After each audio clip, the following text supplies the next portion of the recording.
మా నాన్న చెప్తుండేవాళ్ళు మా తాతగారి టైంలో స్వతంత్ర దినోత్సవానికి సంబంధించి అప్పట్లో గాంధీ గారు వచ్చినప్పుడు నెహ్రూ గారు వచ్చినప్పుడు ఆ, మా నాన్న ఇట్లాగా కలిశారంట అంటేనే గొప్పగా ఫీల్ అయ్యేవాళ్ళు స్వతంత్ర సమరయోధులకు సంబంధించి ప్రత్యక్షంగా ఆయన సమరంలో పాల్గొన్నారంటే లేదు మా తాతయ్య కాకపోతే ఆటట్లో వాళ్ళంతా కలవడం కానీ అది ఉంది అన్నటువంటిది గొప్పగా ఫీల్ అయ్యారు.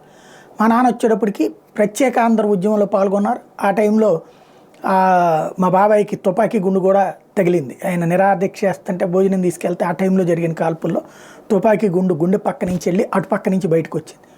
ఇవి చెప్తూ ఉండేవాళ్ళు ఇట్లాగా ప్రత్యేక ఆంధ్ర ఉద్యమం జయ్యాంధ్ర ఉద్యమంలో పాల్గొన్నామని. ఆ తరాలకి అది. ఈ తరంలో మేం చెప్పుకోవడానికి సాక్షులుగా మేమున్నాం.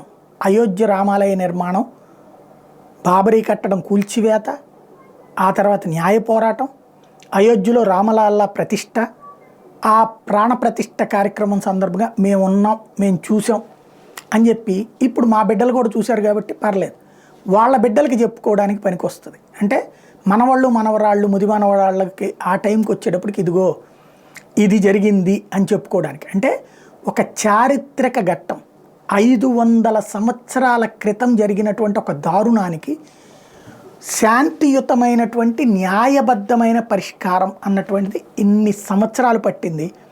సహనంతో వేచి చూసిన హిందువు సగర్వంగా సంతోషకరంగా కార్యక్రమాన్ని ఆస్వాదించిన రోజని చెప్పాలి.